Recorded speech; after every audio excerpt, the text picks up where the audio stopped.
Many people forget the fact that Michigan State has been to the college football playoff, and despite the fact they've kind of fallen off a bit over the past few seasons, the Spartans used to be really good and have had some elite quarterbacks in their time.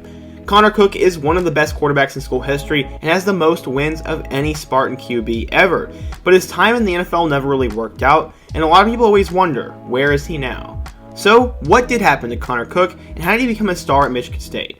Today we'll talk about the entire football story of Connor Cook, how he rose as a player in high school, his time at Michigan State, and what ended up happening in the NFL. But first, if you love college football, be sure to subscribe to the channel. I am trying to reach 25,000 subscribers by the end of December, and I really need your help. Give the video a like, share this video with your friends, comment your thoughts, suggest a future video topic, and stay until the end if you want to help the channel. And now let's get started with what happened to Connor Cook. Let's go back and talk about how Connor Cook came to be and his football story first.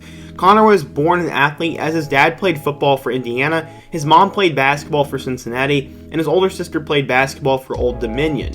He followed in his dad's footsteps and decided to pick up football when he was growing up. He grew up in Hinckley Township, Ohio, and attended Walsh Jesuit High School in Cuyahoga Falls. Originally, he was a skinny sophomore kid, but Pat Narduzzi discovered him while he was at Michigan State. He wasn't anything amazing, but he'd give him handwritten letters every single weekend, and the Michigan State coaching staff really had some faith in him. Cook didn't get any other Power 5 offers, and you'd have a decision to make. Michigan State was only going to take one quarterback in that class, and they had already offered Braxton Miller and Cardale Jones. That's crazy that those other guys were the other offers, but Cook would end up taking the spot, and he would commit to the Spartans.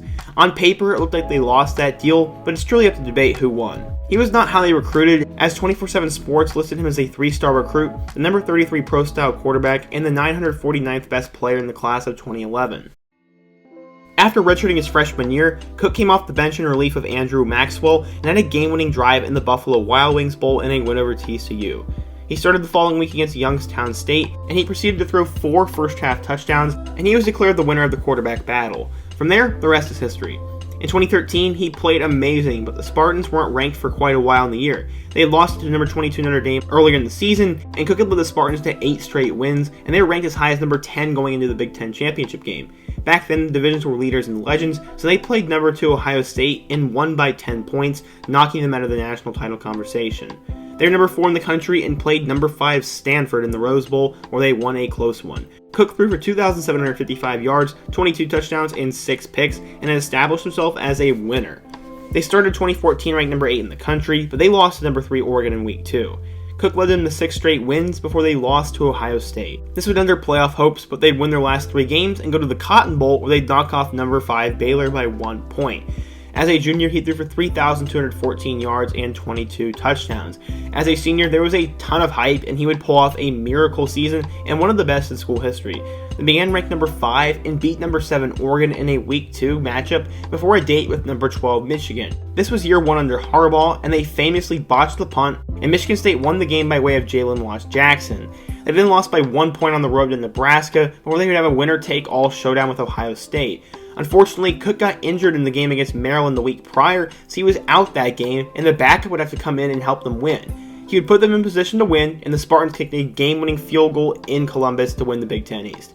They had a thrilling game against Iowa in the Big Ten Championship, and the winner would go to the playoff, and they would survive, and LJ Scott led the way and won. They were in the college football playoff, and there was so much hype, and this was a chance for Cook to cement his legacy. They got shut out 38-0 by Alabama, and Cook's career was over, but that overshadows a lot of his success. He threw for 3,131 yards, 24 touchdowns, and 7 picks as a senior, and he had a very memorable career in East Lansing.